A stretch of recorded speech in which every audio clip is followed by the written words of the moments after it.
microphone. All right. I'm going to officially call us to order here today.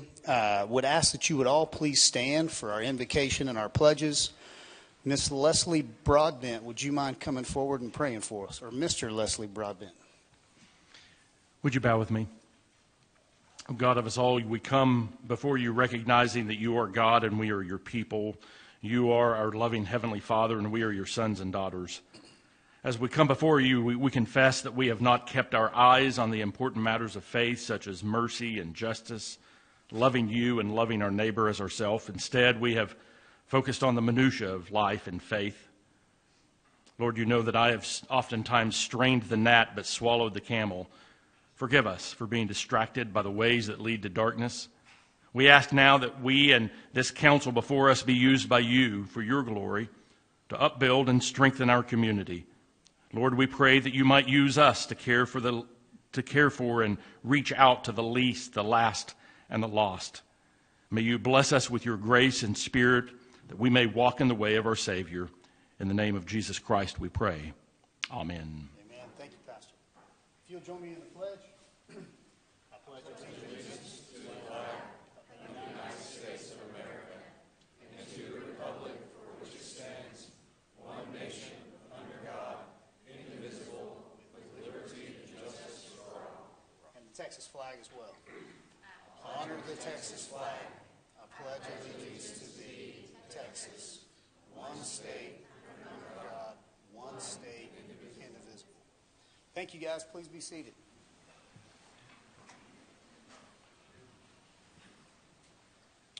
All right, we have a proclamation here this morning, so I'm going to ask Sean Avery, Executive Director, Panhandle Plains Chapter, please come forward, and anyone else that's associated with our American Red Cross. And if you guys will join me down there, we're going to read this.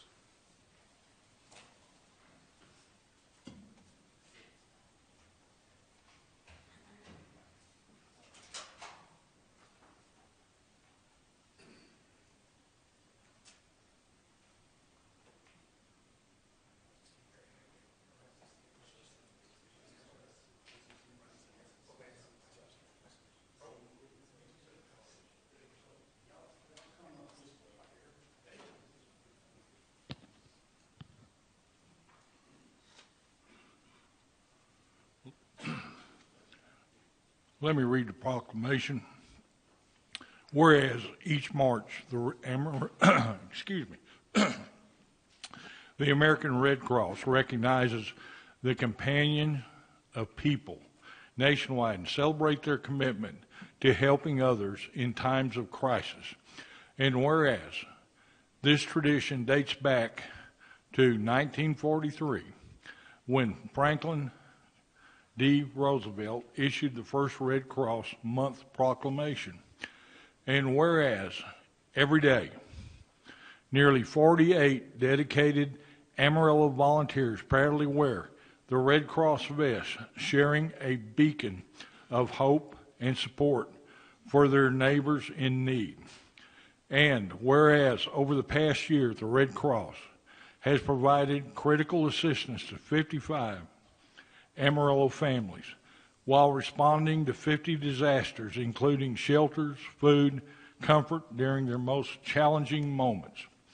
And whereas in 2024, the Red Cross extended its support to the Amarillo military community by delivering more than 169 services to service members, veterans, and their families, helping them to navigate the challenges of military life. And whereas nearly 501 people received life-saving training in first aid, CPR, and AED courses, thereby enhancing the city's preparedness and resilience in emergency. Now, therefore, we, Mayor and City Council of the City of Amarillo, Texas, do hereby proclaim March 2025 as American Red Cross Month.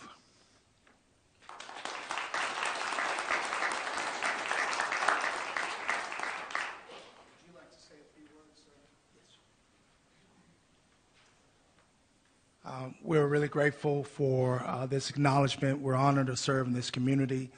We feel like we're family in this community. The Red Cross have been there in the past and will always be here going forward. Just know anything that happens, whether or not it's a fire, a plant, cold problems, or heat conditions, the Red Cross is always there. So thank you for your support and continued support. We're always looking for volunteers. Thank you so much for this opportunity. God bless.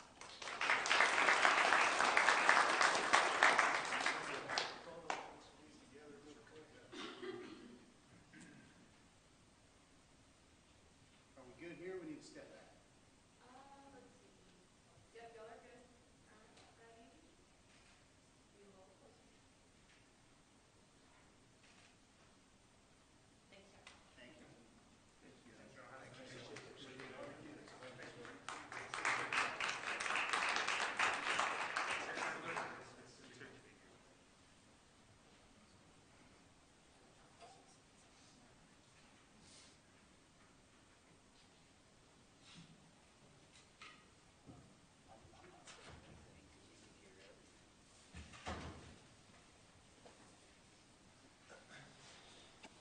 Well, we appreciate you guys being here, and we also appreciate the audience and how we support each other in causes like that. So thank you for letting us do that proclamation. Ms. City Secretary and Mr. City Manager, do we have any announcements or anything you need to bring forward? No, sir. No, Mayor. Okay. At this time, we're going to go into public comment. I'm going to ask our City Secretary to read us into that, and then she'll be the one to notice you when your 3 minutes is up. If you would respect everyone's time and try to keep yourself to our 3-minute allotted maximum. Thank you, Mayor. Thank you for participating in today's City Council meeting. Your input and your opinions are important to us, and we're glad that you're here to share them today. At each posted meeting, we invite our fellow community members to address City Council regarding posted agenda items or topics related to city policy. Every speaker today will have 3 minutes to address Council. Once you are addressing Council, you'll see your time up on the screen, and that will give you an idea on how much time you have remaining. If you are here to speak on an item not on today's agenda, the Texas Open Meetings Act limits how elected officials may respond. Council may respond with statements of fact. They may ask your topic be added to a future agenda, or they may refer the matter to the city manager, who can have staff step out and visit with you regarding your topic. When you come to the microphone today, please state your name and whether or not you live within Amarillo city limits. If addressing Council on an agenda item, please state your position so it may be reflected properly in our minutes. First today, we have C. Lloyd Brown. And after Mr. Brown, on deck will be Alan Feingold.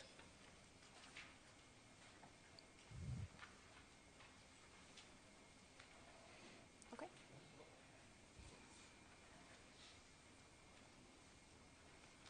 Good afternoon, and wow, what an incredible chamber. Congratulations on the accomplishment of getting this finished, Mayor and Council. Today I'm here to talk with you about the presentation that was made by Mr. Fairley about the impact of the AEDC, and I am here to request an opportunity to share the things that I have learned along with other council members and former mayors.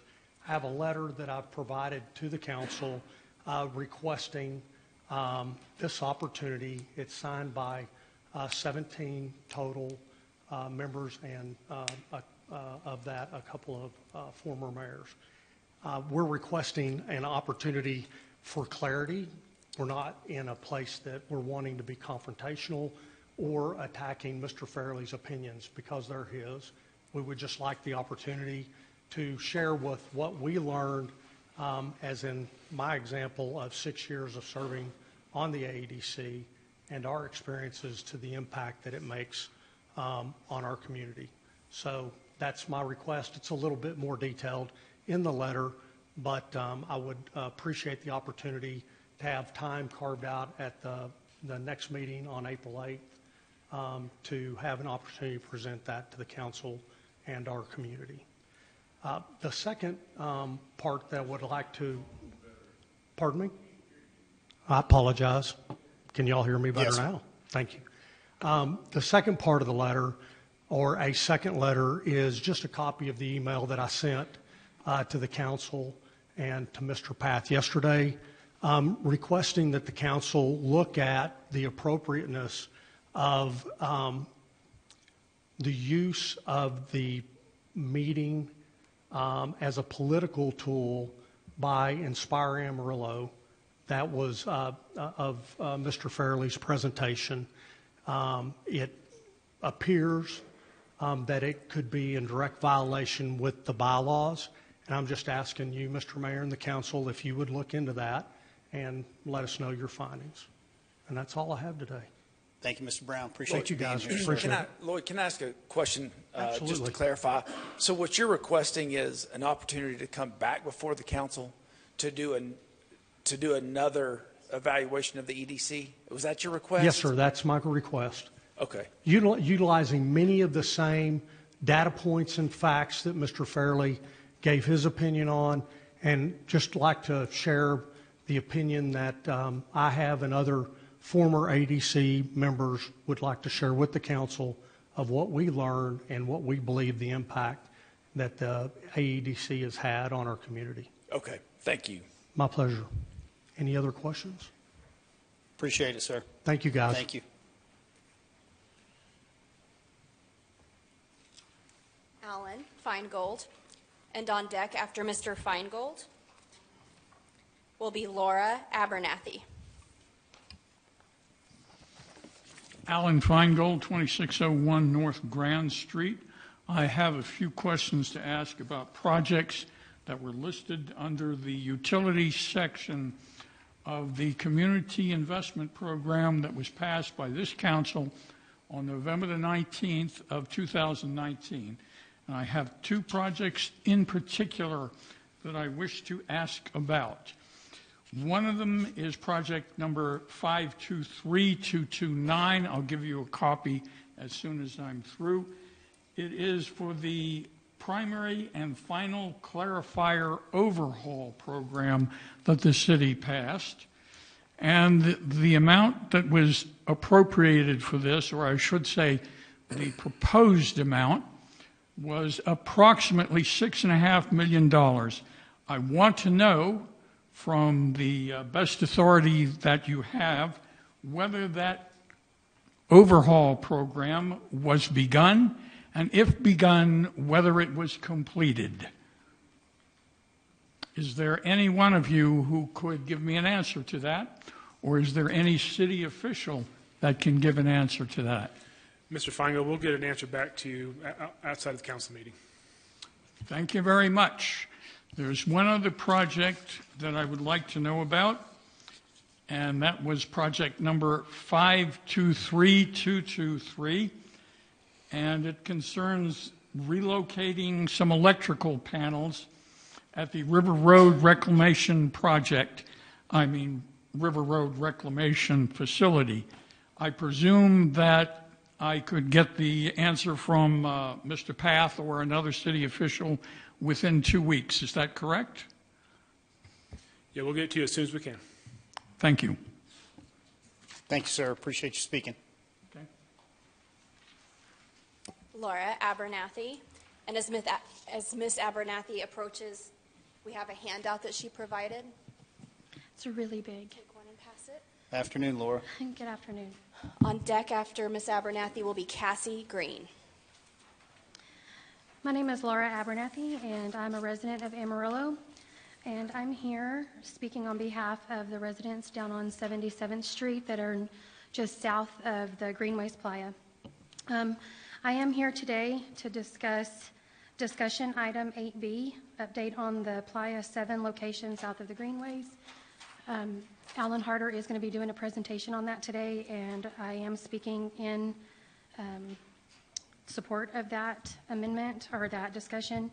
Also, I know there's just been lots of discussion with the residents, and I've brought several residents with me today about, location and geography and city residents and not city residents. But in looking at some of the FME maps that were provided by the city and just my calculations, not, I'm not an engineer, but just my personal calculations, and they can be double checked and if I'm incorrect, but 82% of the watershed that goes into the Greenways Playa is coming from subdivisions that are located within the city of Amarillo. So this is really a joint effort on everybody to do what we can to mitigate any future flooding in this area, just to prevent, health and devastation and loss of property. So I'm just speaking on behalf of that proposition and what Alan Harder is going to be speaking on later.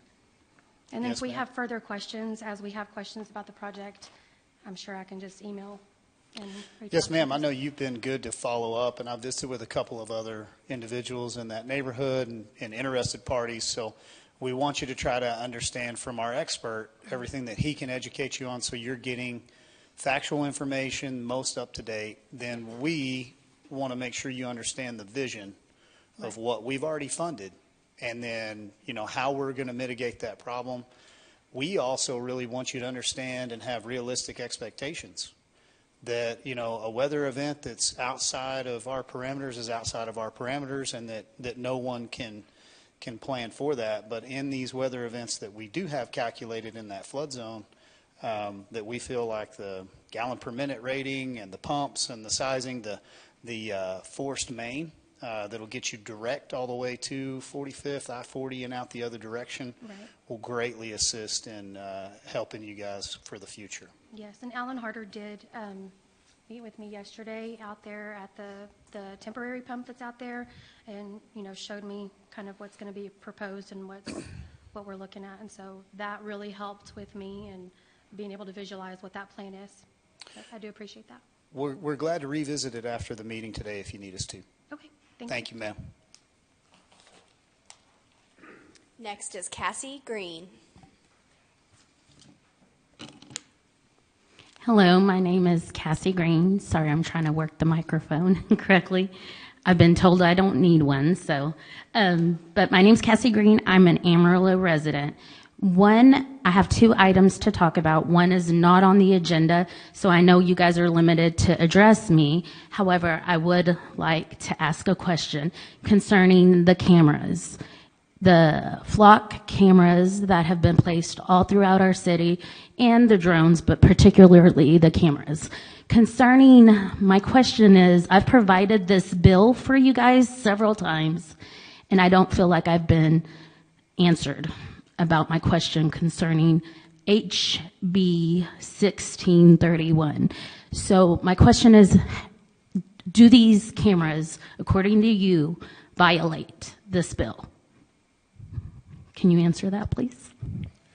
Ms. Green, we can talk offline. We'll get some information to you. Okay, and the reason that this bill came about is whenever, I don't know if you guys remember, in like 2019, a lot of people were getting tickets in the mail because of the cameras taking pictures of people, and then they would get a ticket. So because of that, and the citizens talked against it, and they rose up against it, I think they took it to state.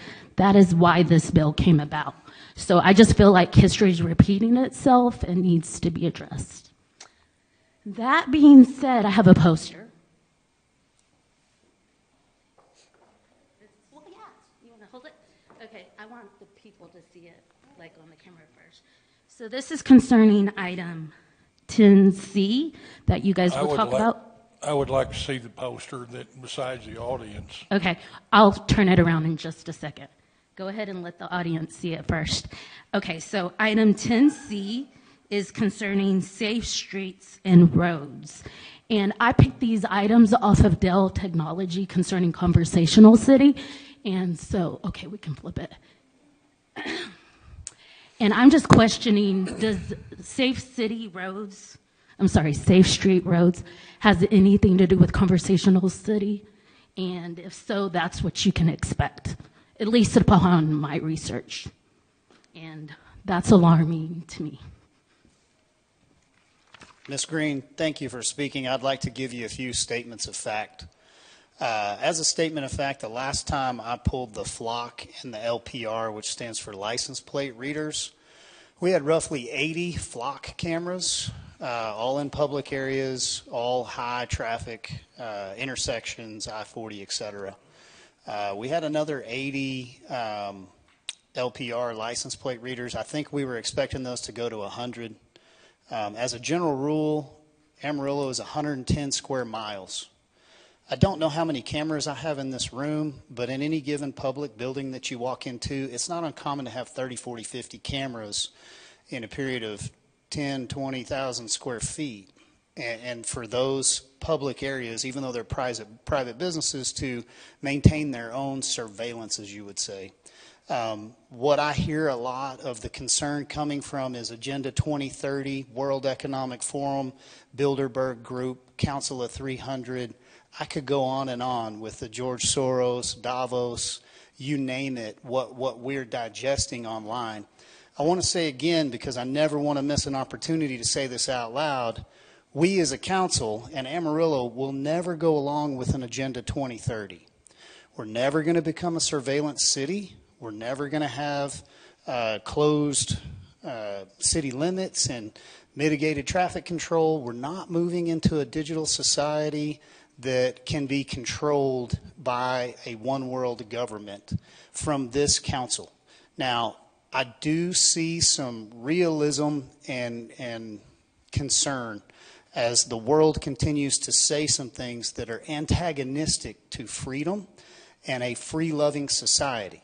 However, I want to make sure that I correct anything that you may be concerned about. You have no concern with this council. You have no concern with the Safer Streets grant that is literally doing speed humps or speed cushions and talking about bike paths and walkability in a community. There are no hooks, there are no strings attached to the couple hundreds of thousands of dollars that we may get, or even $1 million grant that we may get to put into school zones for safer streets and to mitigate pedestrian deaths or car crashes. So we want to continue to do our job to implement those funds that are there for us, for cities like us, and at the same time recognize that the concerns with everything from chemtrails above you in the skies all the way to vaccine issues and your food production and global control all have a place in the public setting. And we should always be concerned for any kind of governmental entity that seeks to become tyrannical and oppress its people. However, we cannot be concerned with a city council that is just taking a small grant in order to make the streets safer, the same way you would be concerned with a global entity that would be trying to oppress a people. So I can't say it any more clearly than that. We have not signed up Amarillo for any smart cities, any kind of Dell technology, anything like that has to do with us that way. So just because there may be an association with a name or a term, as a very long statement of fact, we are under no compulsion obligation to move into anything that would ever jeopardize your freedom. And we have not, and will not ever. Ever, ever. So hopefully you're hearing me, and everybody out there is hearing me say it again very clearly. So thank you. Ms. City Secretary. Mayor, that concludes public comment. Okay. Anyone else that would like to speak here today? Mr. Fisher.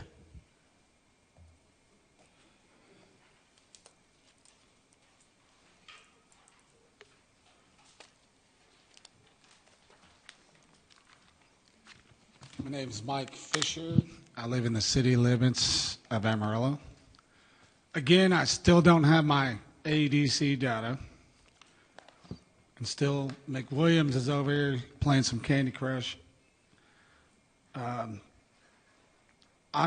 wondering about the AEDC percentage rates they're getting.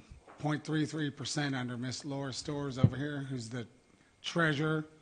But she also is over our money at the city. So are we getting the right percentage rates with the city money? How much money do we have at the city? And they've got $80 million over there at the ADC. Maybe we could borrow against that money. Maybe we could get better interest rates, kind of like you do with your 401k, where you pay yourself back. You can borrow against your own 401k. Maybe we could borrow against that AEDC money and then pay the money back to ourselves. So that way the AEDC is getting interest and not Amarillo National, where that money's sitting. I I'd like to talk about Mr. Les Simpson. He seems to be campaigning up here from his seat during the council meetings. He's talking about safety. You're talking about safety on Polk Street. What about safety on my street? What about the 3 people that died at signalized intersections? What about all these liars up here that said that grant money isn't based on safety, isn't based on car wrecks and fatalities? Every one of these guys got up here and told you and painted a picture, a narrative, as Mr. Freeman says, to make it look like everything's okay. What about my neighborhood, Mr. Simpson? Why don't you talk about mine? Why not just talk about the block where the Wares are concerned with their brew pub that's over there on 6? You know, the 6-car, whatever it is, at the Ware Zone. That's what they're worried about. They've got you up here talking about the guy that owns the guy that the only business has been here for like 30 years downtown that risked everything he has on Polk. But then the Wares, who own Amarillo National Bank, built a 6-car pub, and now he's taking all the business. They're just trying to shut him down. Or maybe it's the minorities that go to that club that doesn't mix well with their cigar-smoking brew pub people. What about my safety? Why don't you talk about mine? Why don't you talk about the intersections where all these people have died? Why are you worried about somebody that got shot on a city sidewalk? That man did his job. They did their job. Nobody was in that club with a gun. That person left the club, came back with a gun, shot from the middle of the street, somebody on the sidewalk. That man did his job. I ask you to quit talking about that man, and why not talk about the things that I've brought up for months about the city streets and this grant money and this fraud and these guys up here lying to you about financing fire trucks. I mean, come on. These guys know what they're doing. I ask you to question everything that these guys talk about, because when they got up here and lied about everything that they said last week, question it is what I ask. We appreciate you speaking, sir. Am I going to get that 2-second delay at the signalized intersections? I'd like to know the answer to that. As a statement of fact, I believe that traffic report will come back in April, hopefully April 8th. We'll have it ready. We'll have all that stuff for you, so please attend the next meeting. Thanks, sir. Thank you. Do I have anyone else here who would like to offer public comment today? Fantastic. I see no one. Thank you guys for speaking. A good part of our meeting, and we'll continue to work on these answers and additional research. I'm going to move us out of public comment, going to put you into your discussion, section 8. Council, do I have anything for review, any item that you got a question on up front? Okay, we're going to go into 8B. Mr. Harder, if you could please give us an update on Playa 7. Yes, thank you, Mr. Mayor, Council, for your time. So I'm going to present today on the Playa 7 pump station project. This is a project, along with many others, that are currently in the design phase. Drainage-related projects that were funded in the FY 23-24 budget and CIP. So we're going to talk about that project. I'm going to give you a summary of the current operations at the lake, our preliminary engineering report, which was just recently completed, and design and construction of the project. I want to familiarize everybody that's watching with the area, though. What you see on the screen is aerial view of Playa 7. The main body of water there is kind of the main body of the lake. You'll see Sonsi running along the left side of the picture, north and south. The green area at the top of the picture is Greenways Park. That is where our current portable pump that Ms. Abernathy mentioned is currently positioned, and I'll talk about that a little bit later. And then you'll see there just on the south side of that park, there's a small body of water, kind of a pond that was excavated when the park was constructed many years ago. That's actually where we draw water from when we run our portable pump. You can tell those two bodies of water aren't connected, and I just kind of wanted to highlight that here because it'll be relevant when I talk about the actual specifics of the Playa 7 pump station project. So current pumping operations, we have a portable pump that removes excess stormwater from Playa 7. So after the 2023 flooding, we rented a pump from United Rentals at that time to dewater Playa 7. Well, our drainage utility team, that's Thad Diaz as the superintendent, he saw an outstanding opportunity to use drainage utility funds to purchase a pump just like the one that we had rented for actually cheaper than what a one-year rental would be. And what that got us was the ability to have this pump out there right now. It's sitting there in place so that we were to get a rain event that threatened to flood the area, we could turn that pump on and begin pumping today. What that pump does is it runs a discharge hose up the greenways to Hillside, and ultimately that pumps to McDonald Lake, which is at 45th and Bell. From 45th and Bell, water is pumped out to TxDOT storm sewer system in Soncy, near Legend and Soncy. And then it goes into what used to be Meadow Park Lake, now is, I apologize. I keep wanting to say John Ward Park. I apologize for that. So recently completed, as I mentioned, a preliminary engineering report. Half Associates was contracted in May of 2024. The components of that report were to evaluate existing conditions. That included survey. That also included hydraulic and hydrologic analysis of the lake and the basin. Do an environmental evaluation, proposed pump station evaluation, force main alternatives. You mentioned earlier the force main. That's just the pressure pipe that basically takes water from the low point of the lake, gets it up to the top of the hill so then it can gravity drain to its final destination. Any permitting requirements and value engineering options as well. Through all that process, recommendations that have come back are a pump station located on the south side of Greenways Park, so very close to where our portable pump is located right now. A force main that would discharge to South Soncy, and that's what the red line represents there, going up Soncy just north of 45th and discharging into the South Soncy storm sewer system and ultimately to John Ward Lake. This would contain 2 submersible pumps so that we have redundancy, unlike our current pump stations that we operate with a single vertical turbine pump where when you have a failure, you really have no reliable means then to pump. It would have 2 submersible pumps, one working regularly, the other one there is a spare. It would also include the excavation of a channel between those 2 bodies of water that I pointed out. So we're limited with how much water we can remove today from the main body of water at Playa 7. By excavating a channel between the 2 bodies, it would allow us to remove even more water than we can now once that pump station is completed. So that's the recommendation that came back after looking at all the different locations where we could put the pump station, the alternatives for ways that we could route that force main, even considered the option of a permanent force main going to McDonald Lake. But we heard the concerns and agree with concerns that were presented before about daisy chaining lakes together and are recommending that we not do that, that this be separate from any other lake, separate from any other pump station. So the path forward, we're currently negotiating a new professional services agreement with Half Associates for the final design. The schedule, we expect to have a final design completed next summer of 2026 with bidding and award in the fall, and then construction completed and the new pump station in service winter of 2027. In the meantime, we're going to keep our portable pump in place, ready to operate anytime it's needed. Very grateful for relationships that we have with the Greenways PID. They have been extremely good to work with because we know that our discharge hoses that are run through that green space in a few places have to go over sidewalks are a little bit of a nuisance to them, but they've been very gracious to allow us to use that space.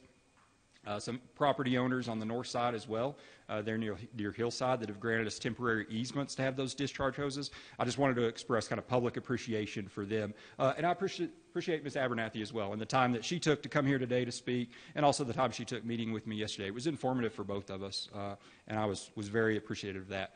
So at this point, I'll just move on to the next and most important slide. Any questions that you may have for me?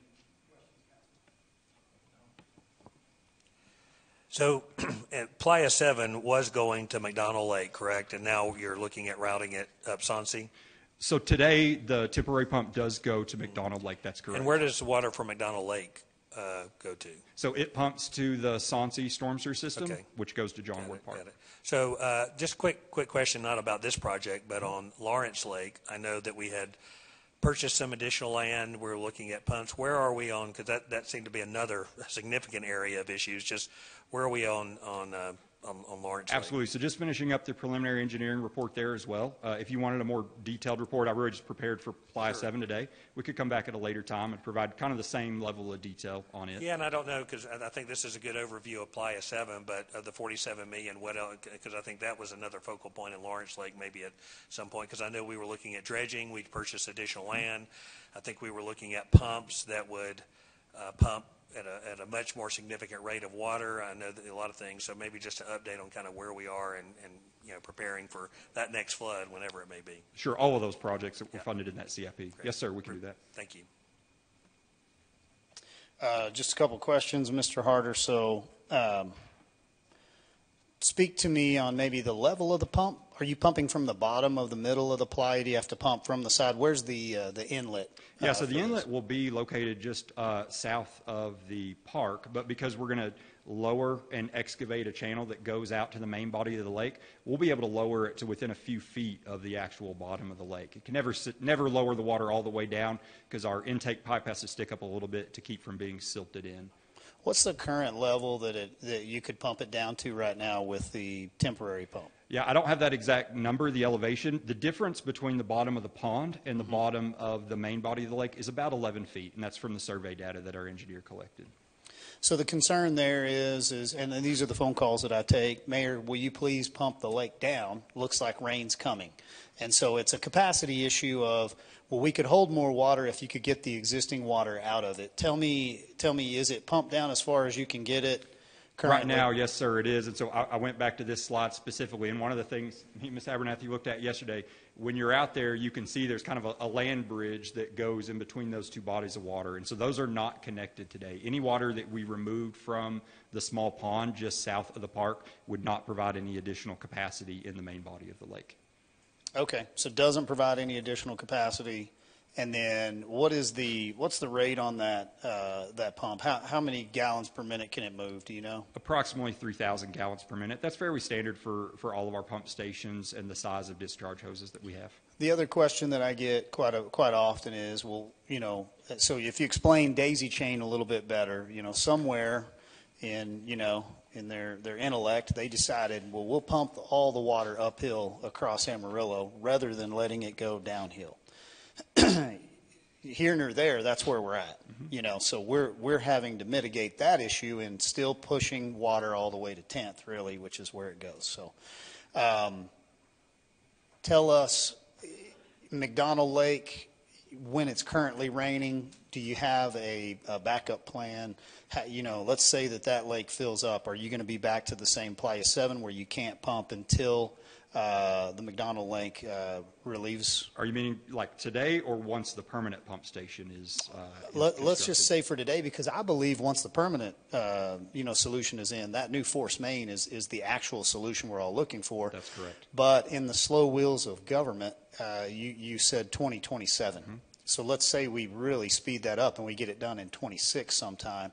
Still a pretty good ways for our owners over there that are our neighbors across 77th to live with that additional risk. So yes, sir. Are we doing everything we can to have additional pipe capabilities where we could pump elsewhere? I believe we are, yes, sir. So it is right now, Playa 7 is dependent on McDonald Lake. We are keeping McDonald Lake as low as we possibly can and still have it function as a park amenity, still be available for fishing. And it is to the point today, I believe, within 1 or 2 feet of the top of our intake pipe.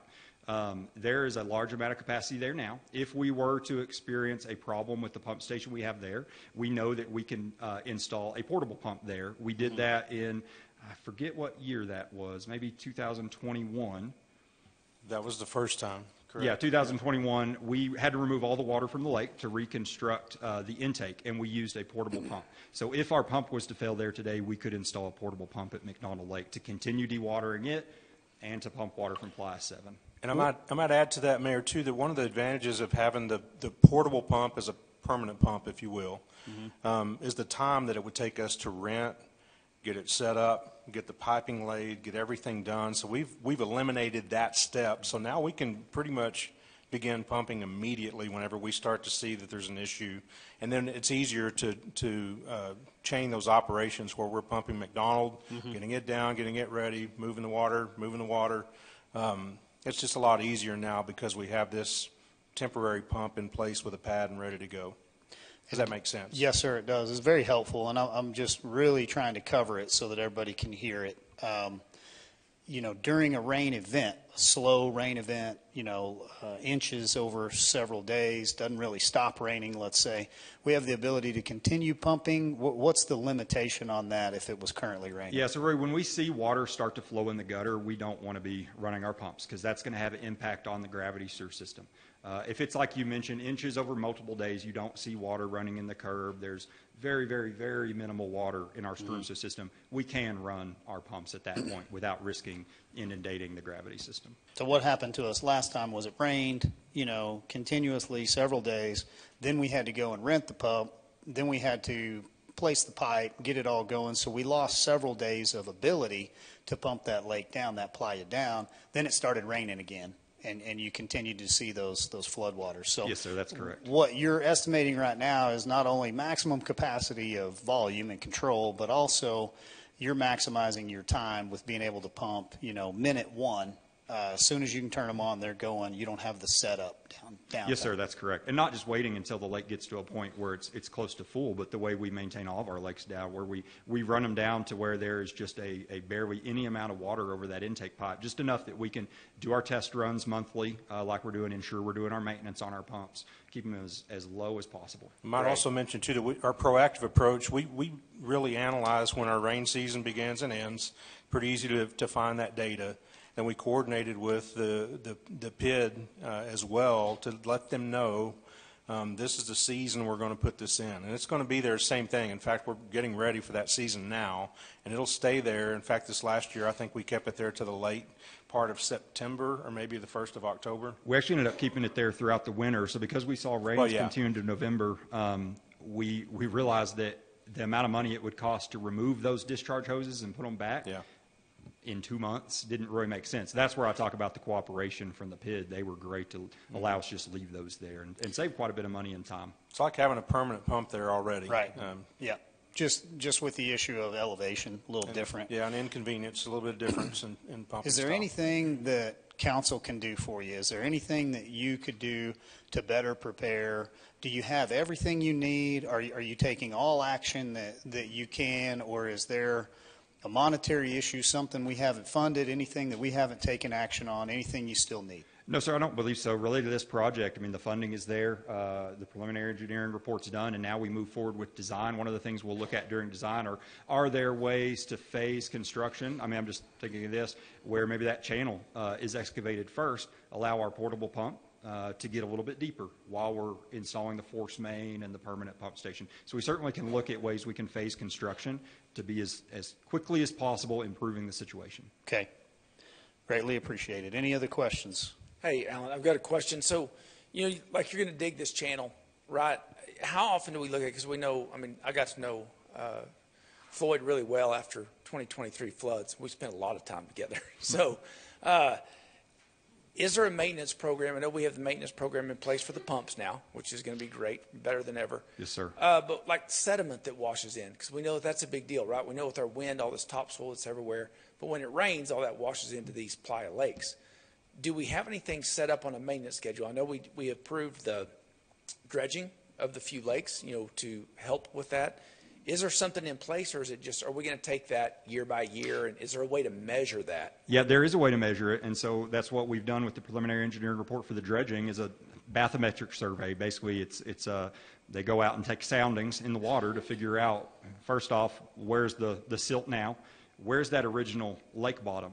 In a situation like this where we're digging out a channel, it's really intended that it will, a portion of it will be underwater at all times. It's not going to be something that flows water. Sure. Where you'll see silting in is where, primarily where channels and culverts discharge into the lake, real close to the edge. This channel will be more out in the middle of the lake, so I expect a very minimal amount of silting there.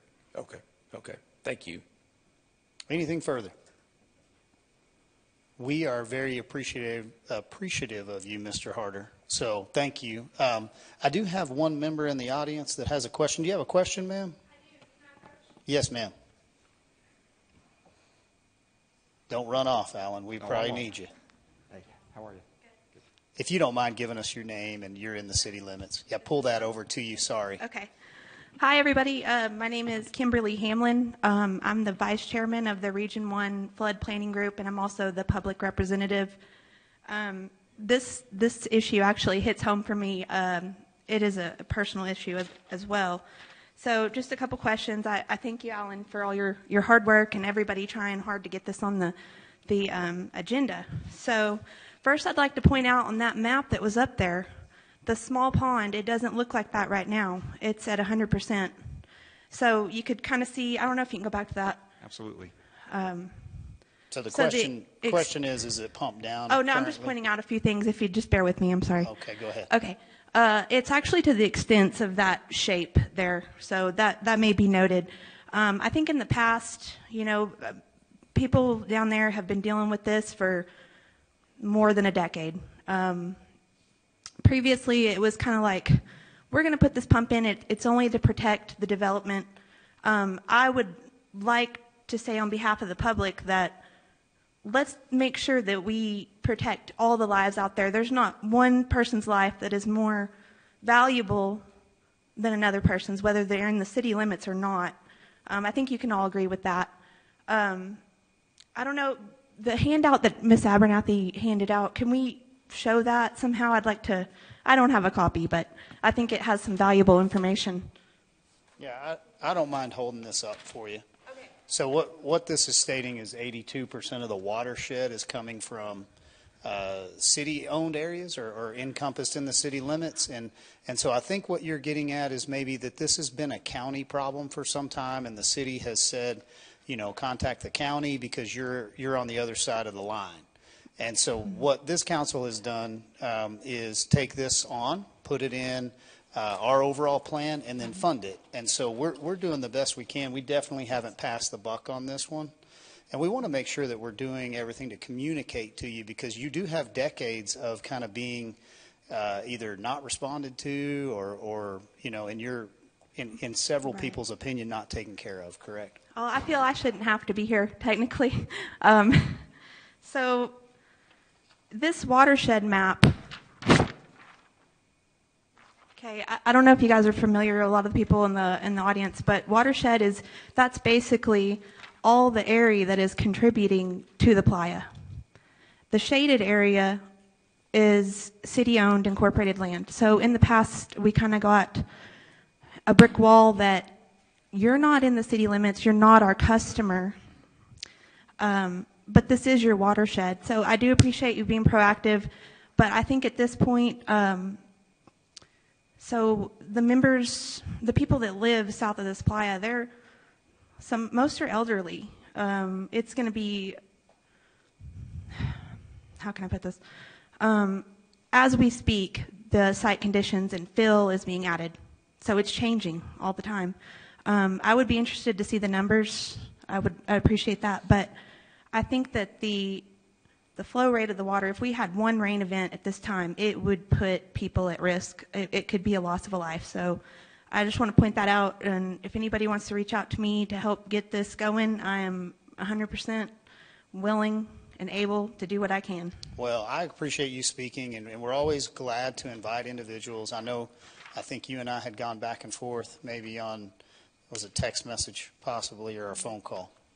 And so this council has done everything that we can do.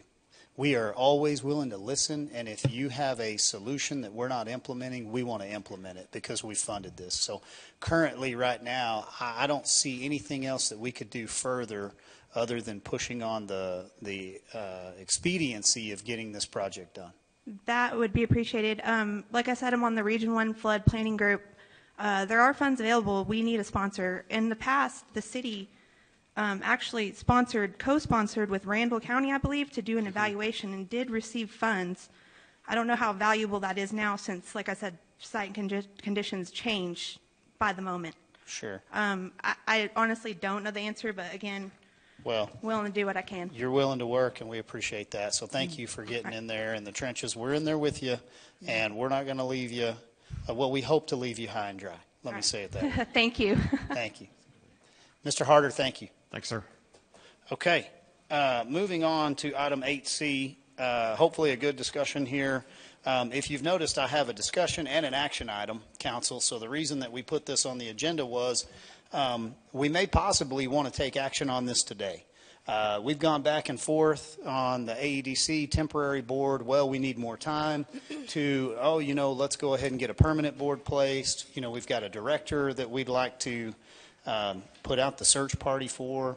So I've given you every option, and I want to start with a discussion here. So in having a healthy discussion about EDC board, be thinking about whether or not you need some additional time to make those recommendations, those nominations, or if you're of the opinion that today is a good day and we can get this moving. So item 8C, I am going to ask Mrs. Coggins if she has anything she would like to offer on this before council just starts talking. Yes, and Mayor Stanley had asked me to cover just some of the facts and the terms with you on this item before you discuss applicants. So just a couple items from our Amarillo City Municipal Code. As a reminder, members of city boards shall serve staggered terms of 3 years unless otherwise provided by law. And then appointments to fill vacancies may be made at any time, and they are for the unexpired term. And so that will factor in here in just a moment. Qualifications to serve on a city board. It's recommended that the applicant be a resident of Amarillo. It's required that they be a resident of Potter County or Randall County. It's required that they be a registered voter, and they cannot be indebted to the city of Amarillo. Your current board members are Alex Fairley and Howard Smith with terms that actually ended in December, Deepak Patel with a term that ends in December of this current year, and Josh Kraft and Don Tips with terms that end next December 2026. Our recommendation as you consider filling these appointments to maintain compliance with the city's municipal code, we would recommend that if you are looking to fill your city council member positions that terminate in 2026, that you would fill 2 members to fill those roles, serving through 2026, or leave Mr. Kraft and Mr. Tips on. That is the other option. And then fill 2 members to new terms ending December 2027.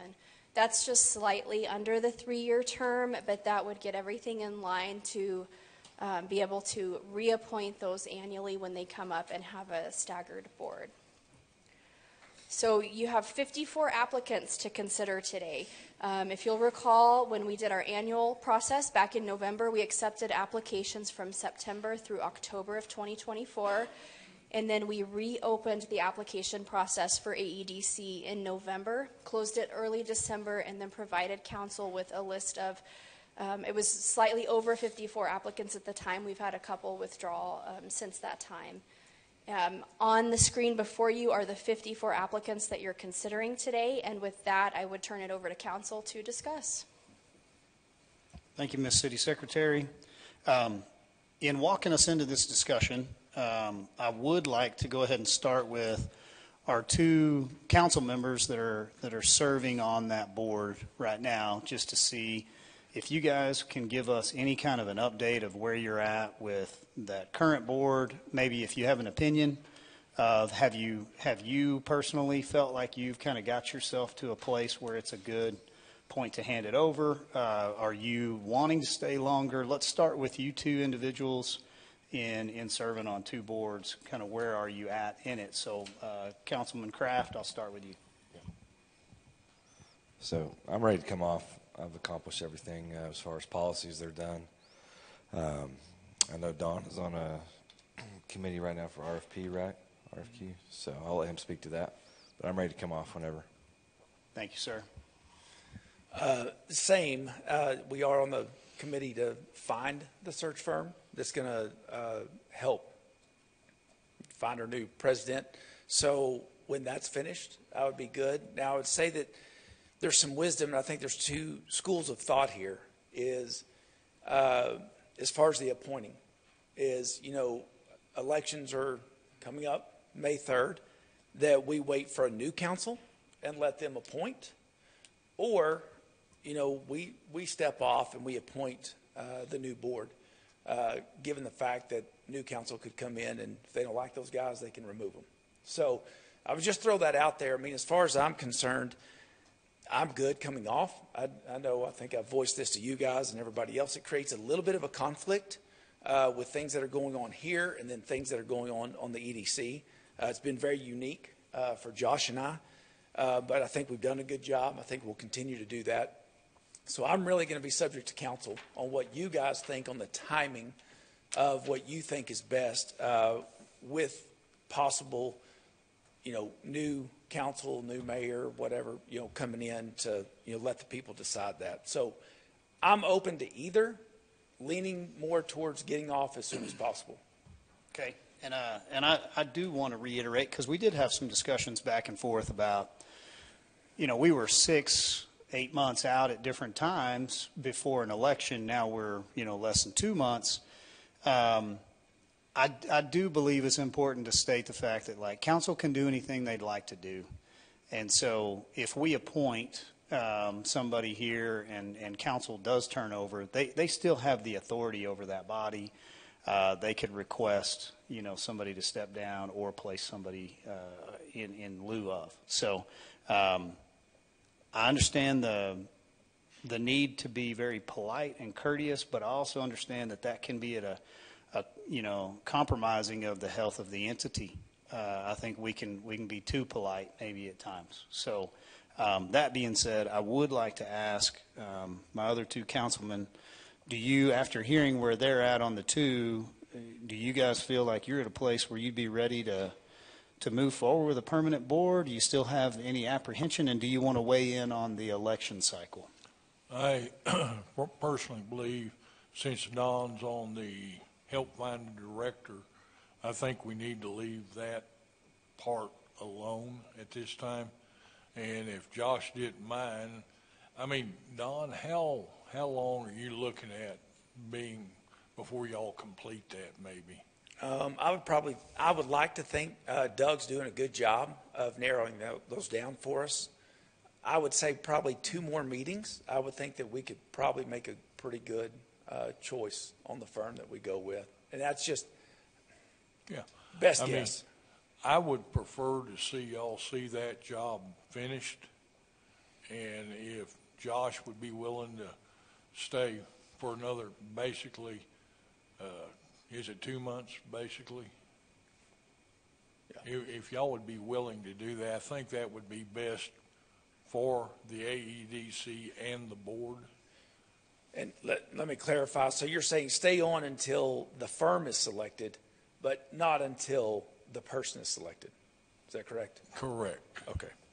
Because I think we have an election coming up, and with all that, I think stay until we get it on course, then y'all can come off. Okay. Yeah, I think I would agree with Councilman Sherlin on that. Since you've already invested in that and doing that, I think some continuity on that would be good. So I think that would be good. And then once we're ready, then we can, then it's a clean break of moving forward to, whatever the new AEDC member is doing. Obviously, their job number one is this. One question on the qualifications. Have the applicants already been checked on the qualifications, or is that something that would be done after the appointment, or when does the qualification check occur?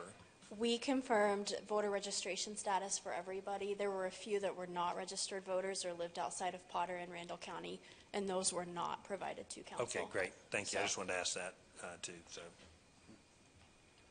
anything further? Okay.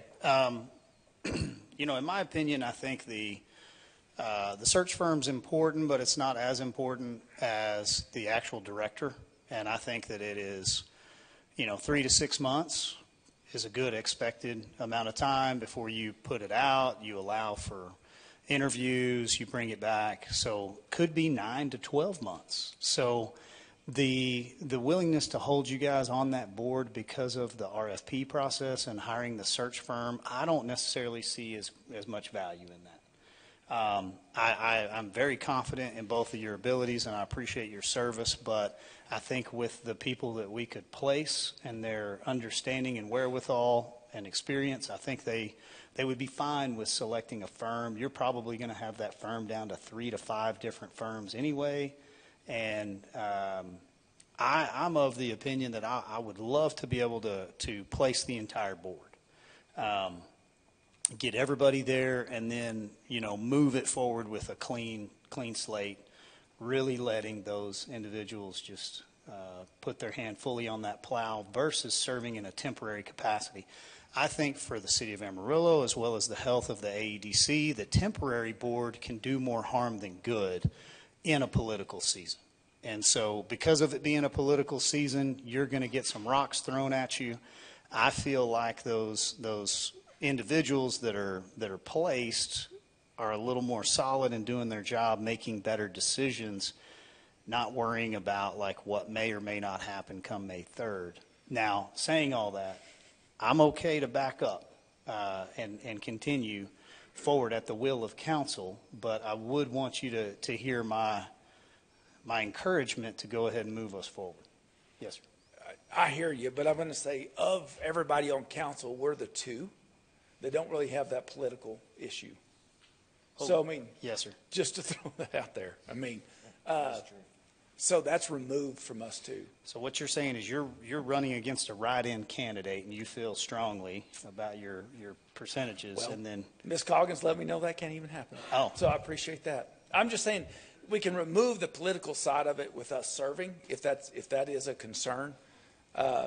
It's unique. And again, you've heard my heart in that of say, I want to get off, but still want to do what's best. So I hear you, but okay. Want to throw that out there. Councilman?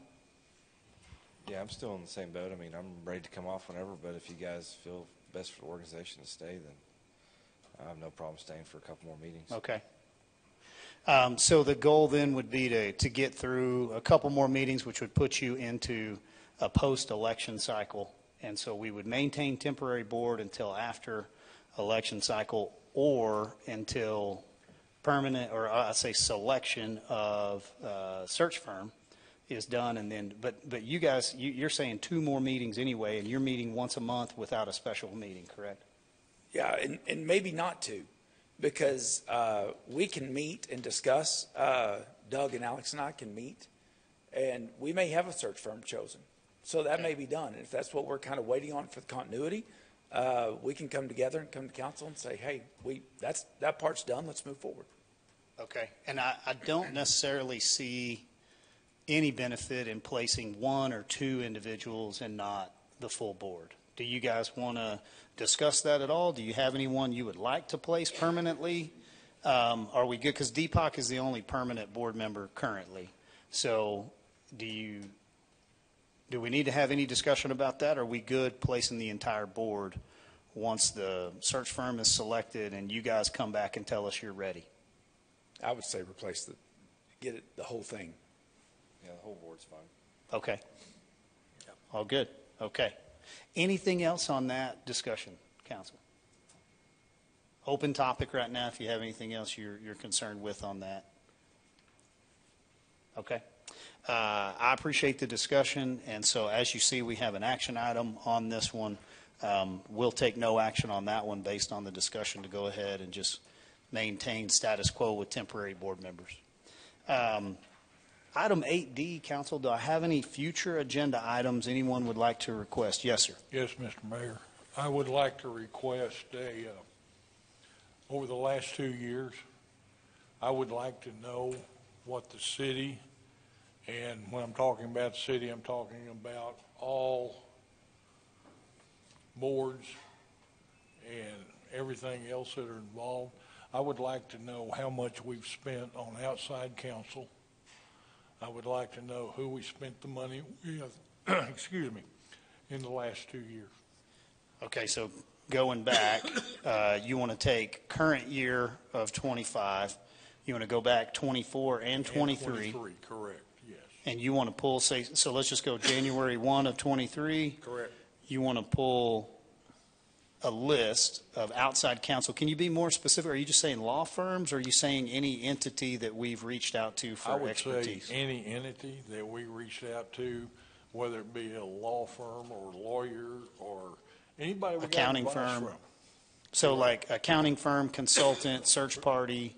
Like right now, what you would be saying is like, so the EDC currently has an RFP out, so they're going to hire somebody. You're wanting to see what that total cost is, or you're wanting to see individual amounts and entity names? I'm wanting to see individual amounts and entity names. Okay. And then in that exercise that you're asking staff to do, are you looking at like our Hyde-Kelly issue, or are you? Well, what I'm trying to do is compare that. We keep hearing a lot of feedback about how much we spend with Hyde and Kelly, but I do know that we spent like 1.3 million or 1.2 million over the Civic Center deal, which was never voted on, never put in Okay. You know. So, are you asking any entity? So you're including LGC, AEDC, all boards and commissions, the charter proposition, everything there, plus staff. So if staff is doing a drainage study, you're wanting to know, how much was the drainage study. Currently, right now, we're doing like a study on labor rates, correct? We're doing a study related to drainage with legal services. But I'm hearing you want legal expenses, not just general consultants?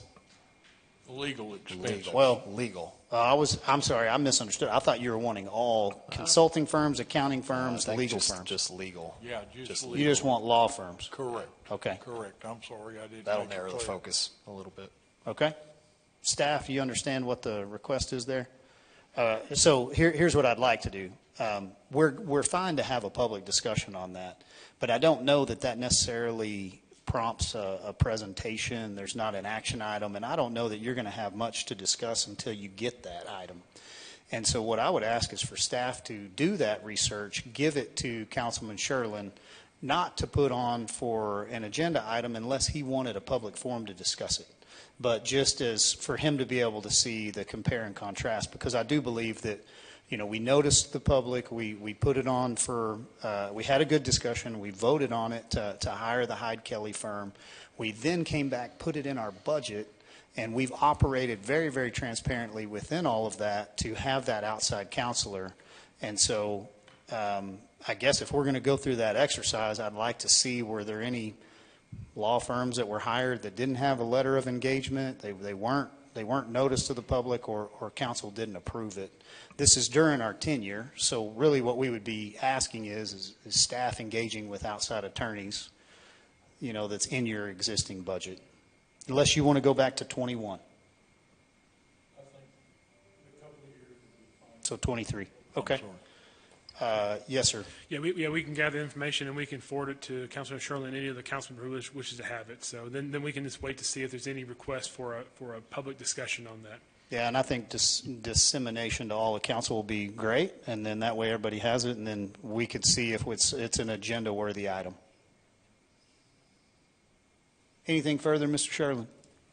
No, sir. Thank you. Okay, all right. Do I have any other agenda items? Yes, sir. Yes, sir. Just an official request on the nurse navigator update for April. I know you guys are working on it, but Yes, sir. We have that one scheduled. Okay, thank you. Okay, I don't see any other requests. Moving us out of item 8D, we're making pretty good time. We're going to go into our consent agenda. Mayor. Yes.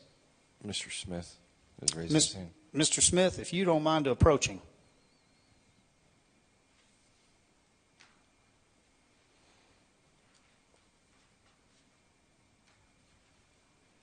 Thank you. Unless I was wrong when I saw who the temporary members are. Hmm? I think it had my name through December 31st. Yes, sir. Well, I've had a meeting in January, February, and March, and I'm not a member. I've been acting as if I were a temporary member. Correct. So let me make sure, and Mrs. Coggins, this may be something just to make sure we're keeping up with our records correctly. So what you had posted was the expiration dates that you were recommending if we were to place a new member in each one of those spots, or nominate the existing temporary member to become a permanent member. And does that have any bearing on how we've acknowledged Howard Smith's temporary board placement? So, Mr. Smith, and I'm going to look to Brian to correct me if I misstep here. Your term ended on December 2024 because you had filled a vacant term, but our code actually says that you continue in that term until you're replaced by a successor. So even though the expiration date is passed, you are good to continue serving in that role until we make an appointment. Okay, I understand. Appreciate your No, thank you. appointing me at a temporary. Yeah, thanks for kind of position. the point of order and keeping us clear. I know that may not have looked clear on Didn't online. look clear to me, but Yes, sir. I No, understand. we appreciate your service down there. Yes, sir. Thank you. Okay, moving into our consent agenda, section 9. Do I have anything council needs to pull off on the consent agenda? Okay, would request a motion. I move to approve the consent agenda as presented. Second. I have a motion and a second. Anyone need any discussion on consent items? All in favor, please say aye. Aye. Any opposed? Consent agenda passes. Moving into our non-consent item, item 10A, we are going to take no action on as we are leaving temporary boards. And I'll just double check with Mrs. Coggins after getting on the record what Mr. Smith had noticed and you getting what you needed. Do you need anything further for our minutes to make sure that we're moving forward accurately? No, Mayor, we're Okay. good. All right, thank you. We'll move into item 10B. Anthony Spinell, this is one you gave us an update on. I think you're ready for action, so if you don't mind a quick kind of refresh. Yes, sir. Good afternoon, Mayor and Council. This is a continuation of a discussion item we had last meeting regarding an update to Chapter 8.5, which is the Environmental and Public Health Ordinance. I'll give just a quick recap of what we talked about 2 weeks ago. If you have any questions, please feel free to ask and I can dive into it. Again, I'll start that this entire section was presented to the Panhandle Restaurant Association multiple times, received a letter of support in January. And each one of these changes either have a positive impact to my business operations or the regulated community. So the summary changes, there's really 4 sections that we're talking about here. Section 1 is just updating a few definitions. That's Section 8.5.1 of the Municipal Code. And each one of those items, the extensively remodeled, will apply to every program that I run, reinspection fee, every program I run, and risk assessments, our food hygiene program.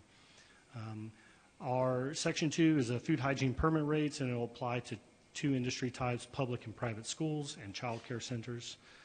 Section 3 is removing some language within the code that already exists within state law, and this is specific to water and ice vending machines.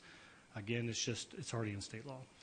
And Section 4 is our grease trap section, which is 8.5.27 in the municipal code, and it'll do 2 things. It'll add master plumbers, my staff, product manufacturers to the acceptable list of individuals who can size and design grease traps. It's pretty simple to do.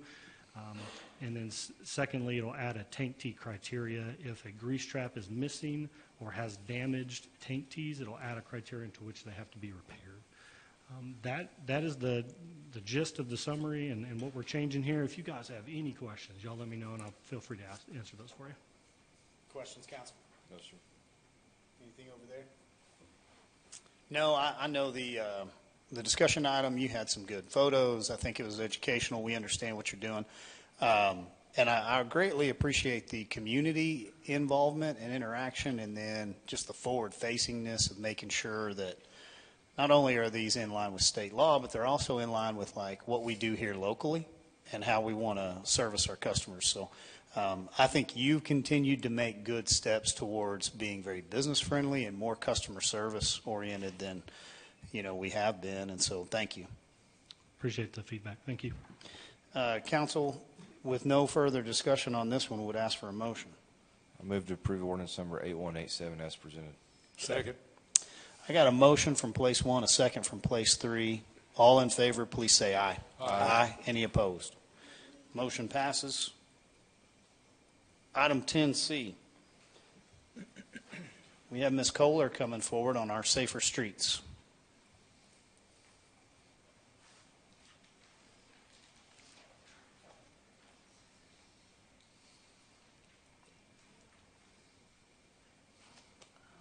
All right. Good afternoon, Mayor, Council. So this is the first reading of the ordinance approving the Safe Streets and Roads for All Action Plan. We were trying to get through this. We were here at your last meeting with the full presentation and discussion on that. So this is ready for action. No changes were made to the document that the public has reviewed and that you saw at the last meeting.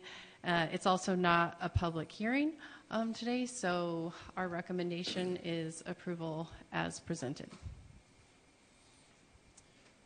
Questions, council, on maybe what all we're trying to get done in this, and any other further questions? You know, Mr. Sherlin, I know you weren't here for the presentation. Did you watch? I watched it. All right. Any questions? No, appreciate your work. Yeah. Thanks, Emily. Thank you. So just to go back and kind of cover a little bit of ground, because I may have some audience or some citizens that, you know, don't want to reference that presentation, don't have the time to go back through it. Summarize for me on this. Is there an actual amount that you're looking for? Is this subjective? We put this plan together. It opens up the ability to get grants in the future. So like currently, right now, you don't necessarily have anything that you could point at. You know the steps you're taking in order to be qualified for this, and then you've gained a lot of support. How many meetings did you have again? How many letters do you have? You have council's support as well. So do you mind just summarizing that briefly? No, not at all. So the plan has specific criteria within it. And so we have to go through this process to make us eligible to access it's the same, the name of the plan is Safe Streets and Roads for All, and that's the name of the grant program. And so our plan has to meet the certain criteria for us to be eligible. So that's the first step, and our plan does that. Our transportation consultants, that's part of what their job is to ensure that we meet that basic level of criteria. And it's essentially 16 capital projects that do different things for safety around the city of Amarillo. There are cost estimates with all of those, and so now that the plan is adopted, we can move forward and try to fund those projects with a variety of sources. So it won't just be the federal funding. We'll be using our MPO funding, and you might see things come through the city CIP. But it's essentially a list of capital projects that recommend specific safety measures for both people in cars and pedestrians, as well as cyclists. So let me give an example, and you just walk me through this. That way we have something that, you know, our public can attach to. So our MPO meets, and that's TxDOT monies primarily. And so those are grant monies. And so let's say that Category 7, Category 9 over in the MPO allows for sidewalks, 6-foot wide sidewalks. And you identify in your plan a school zone and a walkability issue where you've got school children that are walking maybe in the curb and gutter area because there's no sidewalk that's available in an older neighborhood that wasn't developed that way. So you would apply for that grant, assuming it has some sort of matching funding, and so that Category 7, Category 9 monies could then come in and help offset some of the cost in our tax base funded Yeah, that's exactly cost. right. And we have 3 or 4 projects that we expect to do exactly that course of action with those. Okay. All right. Thank you for the additional information. Just trying to recap it. Council, anything further before we take action on this item? All right. I move to adopt ordinance number 8188 as presented. Second. I have a motion and a second from place one. Any further discussion? All in favor, please say aye. Aye. Any opposed? Motion passes with a 5-0 vote. Thank you, Mrs. Kohler. Thank you. Okay, item 10D is our comprehensive report, annual audit. Mrs. Storrs is grabbing her very large, thick binder and coming right around.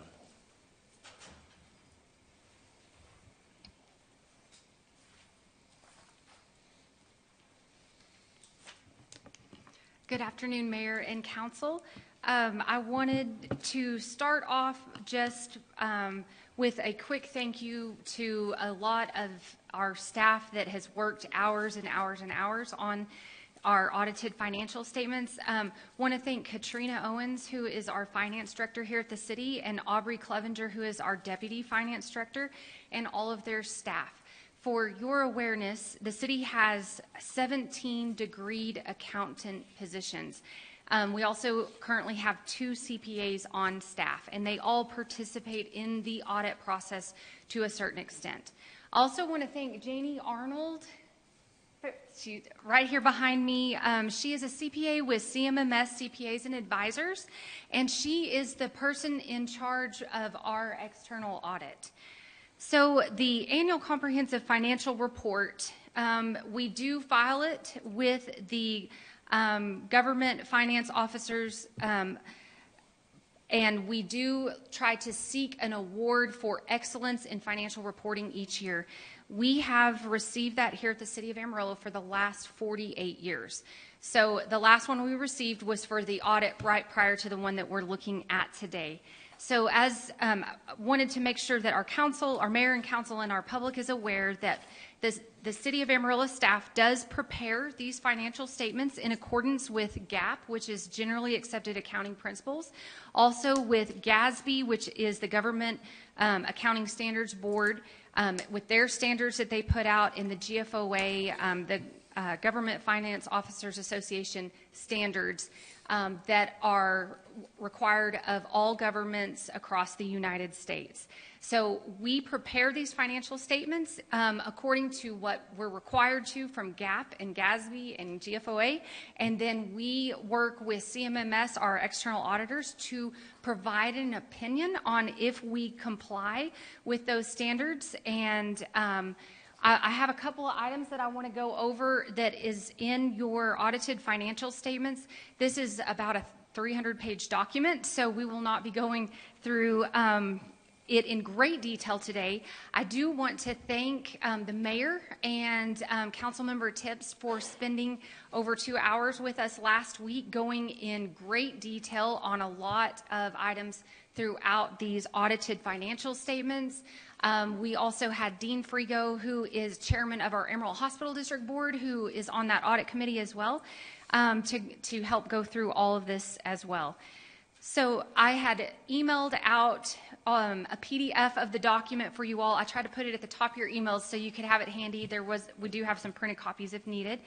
One of the first things I wanted to go over is on page 1, we do have our financial statement opinion on the report, and we have received an unmodified or a clean opinion from our external auditors. On page 5, I would highly encourage all of you and our public, if they would like to learn more about our activity during this prior fiscal year, if you start reading on page 5, it is our management discussion and analysis. It gives a really good overview of all of the activity that went on during the year. It talks about any debt issuances that we did in this past year. It gives a little bit of history over the last several years as well. It's a great section. If you don't feel like reading the full 300 pages or so, that's a great area to go to learn more about the city. On page 84, we do have a table that shows our outstanding commitments. I think that's a very important section because there are a lot of ongoing capital projects that the city has already earmarked funding for. So as we look at cash on hand at end of year, reserves at end of year, certain items have already been earmarked for future capital projects. So that's a great area for individuals to go look at as well. Another page that is of good interest is on page 126, which is our general fund budget versus actual. And the general fund is where the bulk of the city operations go through. It's where all of our public safety efforts are. It is where our streets group is, our solid waste, our traffic, our parks, our libraries, transit. All of those operations are inside our general fund, and we do have to stay within our total approved budget for the year, and we did come in under budget this past year. So page 126 is a really good one to look at to kind of get a snapshot from a high level for our general fund. So, and I know I'm going through very quickly. If there's questions, I can certainly answer it. And I'll also have Janie come up and she can answer a few things as well. Another item that is in your packets is a single audit. And so because the city has a large number of federal and state grants that are awarded and expended each year, we are required to go through a single audit by our external auditors. And what they do is they select certain grant programs and they perform a compliance audit associated with that. That is one of the attachments that was on that email or on the printed copy. It was at the very back of the book. And so in that, there's a couple of items that I wanted to point out. The first one is a report that is on internal controls over financial reporting. That's on page 1. And I did want to point out that it discloses that we had no material deficiencies in internal control that were identified by our external auditors during the audit, but there was a deficiency that was identified, and we have addressed that in greater detail on page 14 inside that document.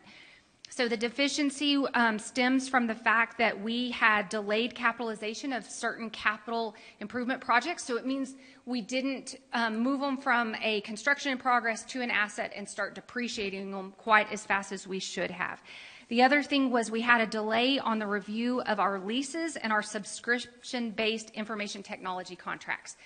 There was a change in how we had to handle those from an accounting standpoint last year, and the city's been working diligently to get our arms around all of that. In this past year, though, the city was also implementing new financial software, and we've had some turnover in our upper level financial staff. So that all played into some of the delay in getting those capitalized and also reviewing those leases and subscription-based information technology contracts. So also in that document on page 18, we outline what we're planning to do to do better in that deficiency in this upcoming year. Part of that's already been done. We're meeting on a regular basis with our project managers on our capital projects to determine where they're at and if we need to go ahead and capitalize. If an asset's being already used, even if it's not completely finished, we need to go ahead and start capitalizing it. So we're meeting regularly already. That's going well. We're also looking to potentially come to you all this summer and look to add potentially another position in our financial area to help with all the leases and the subscription-based IT contracts. We're doing a lot of that these days, and it is a large undertaking. So we're going to be looking potentially to add a position to help with that, to help manage that, and potentially look at a third party that could help do some of the more complex accounting pieces of that. So I know that was a long explanation. I just think it's important to point out there was a deficiency that was identified, and we are working diligently to get that handled. We've already gotten part of it handled, and we're working to get the rest taken care of. The other piece in that single audit that I wanted to report is it's talking about the report on compliance and internal controls for your major programs. That's for your grant programs that were audited from a compliance standpoint. We did receive an unmodified or a clean opinion related to that, to our federal and state grant programs. And the total amount was $53.8 million in federal and state grant expenditures alone. So that went through a whole nother set of audit processes. We did have one finding on our single audit compliance, and it was related to our ARPA grant. We picked up some retainage payable on a report that really should not have been, and we corrected it the following quarter. And so that one has already been corrected, but it was a finding on our single audit. And so I know that's a lot to summarize in maybe 5 minutes, a 300-page document, 300-plus page document, but I wanted to kind of give some highlights related to it. There's a letter on required communication that's also included in your information. It outlines some of the big accounting estimates that are involved in your audit report. It talks about if there were any issues that were encountered during the audit and our auditors did not report any issues, any disagreements with management, those type things. It's important for you all to read those as well. So with that, I wanted to state that the action that we're requesting today is not approval of an audit. It's truly just an acceptance of the audit. So you all authorized us to contract with CMMS to audit our financial statements They have done that service, and they are presenting their report now. And the action we would be looking for from council is just an acceptance of that audit. So with that, are there questions that I can answer or that Janie Arnold could answer from the audit standpoint? Questions, council? I do have a couple, but I got to find it first. Okay, on this side, anything? Okay. Kraft, you're going to take a minute to find it? Well, I saw it in the electronic copy when we were reviewing it, but there was 3 things it talked about, and it had fraud and quotations right next to it when it was talking about the deficiencies. And I was just curious as to where we could point, why that was in there. Okay, so do you remember, was it on the letter where it was talking about, let me pull You remember in the EDC meeting when you talked about that we were going to see it on the city side as well? It's on that same page. It's that first the letter. significant risks that were identified, and it's talking about the significant risks were management override of control, improper revenue recognition, and non-compliance with grant awards. Does that ring a bell, or are you looking at a different where's that section? at on here? That is in the letter. So look in the front pocket there. Okay. The letter that has the March 25th date at the top, if you'll look at the back of that first page, tell me if that's what you're referring to. Well, I remember seeing it on the electronic copy and it had fraud out next to it, but it's not in the paper one. So I think it was, let me see if I can find the electronic piece, but it had significant risks identified, but it had fraud out next to it, and I was just curious as to why that was there. Ms. Arnold, are you able to comment to that since you had written the letter? Do you remember maybe where he's referring? Well, specifically, if it's the letter and you're talking about the significant risk, we did address that at AEDC and at the audit committee meeting the other day. Those are inherent in every audit. Oh, thank you. Thank you. Those are inherent in every audit that we perform. And part of what we talked about, Josh, at the audit committee meeting was how we address those with planned audit procedures. To address management override of control, we review journal entries for proper review and approval. We review transactions for proper review and approval. This also just highlights the importance of having a strong internal audit department for that to help mitigate those types of risk. On improper revenue recognition, we specifically test certain revenues. We're looking at your water and sewer accruals and certain billing transactions as the water and sewer is used in your debt covenant ratios.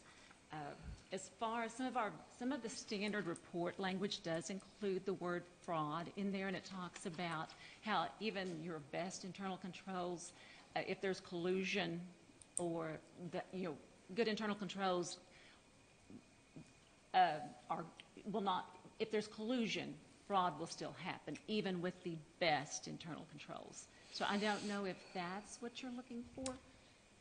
Yeah, I'm not sure. If I can find it again, I'll send it over to you. But I remember it was under I think it was one of the significant risks, but it had talked about fraud in one of those line items. But I'll see if I can find it. And another thing I had was, how long have we used the same audit firm? So we have, we've used CMMS for the last several years. They were, I don't know what they were merged with a larger firm, 3 years ago? At the end of 2020. At the end of 2020. And so it has been a local firm that we have used that has kind of merged and changed a little bit over the years. It's been under different, I guess, ownership would be the correct way to describe that. So, but we have used CMMS for the last several years. So like 10 plus years, 5 years, you think? Yes, different versions of a similar audit firm, I guess you would say, because it's been Clifton Gunderson, it was Connor McMillan, Mitchell and Shinham, and now it's CMMS, and it's part of a larger firm called Atlas Advisors. Gotcha. Okay. Yes. And then last question I had was, y'all test into the policy? Y'all look into the policy side of things, or is it just strictly numbers, money in, There's money various policies we do look at. There are various policies that we do look at. Your investment policy, you're required to meet certain specific policies, and those are listed actually in the report. You're subject to the Public Funds Investment Act. We test for that as well.